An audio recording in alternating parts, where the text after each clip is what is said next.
ये सब है बुलेटिन का हिस्सा, लेकिन आगाज में खबर शामिल करते हैं। एनसीओसी ने कोरोना के बढ़ते हुए केसेस के पेश नजर 1 अगस्त से वैक्सीनेशन सर्टिफिकेट के बगैर अंदरूनी मुल्क फजाई सफर पर पाबंदी लगा दी है। तमाम प्राइवेट कारपोरेट सेक्टर्स कंपनीज के मुलाजमीन को 31 जुलाई तक वैक्सीन लगवाने की हिदायत कर दी गई है। ये फैसला डेल्टा वेरिएंट के बढ़ते केसेस के पेश नजर किया गया है।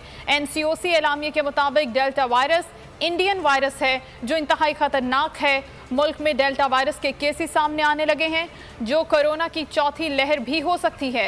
एनसीओसी का कहना है कि डेल्टा वायरस और पाकिस्तान में मौजूद दीगर वायरस से मुतालिक हिकमत अमली तरतीब दे दी। एनसीओसी ने खबरदार किया है कि डेल्टा वायरस पर काबू पाने के लिए एहतियाती तदाबीर इख्तियार न की तो खतरनाक नताइज का सामना करना पड़ सकता है।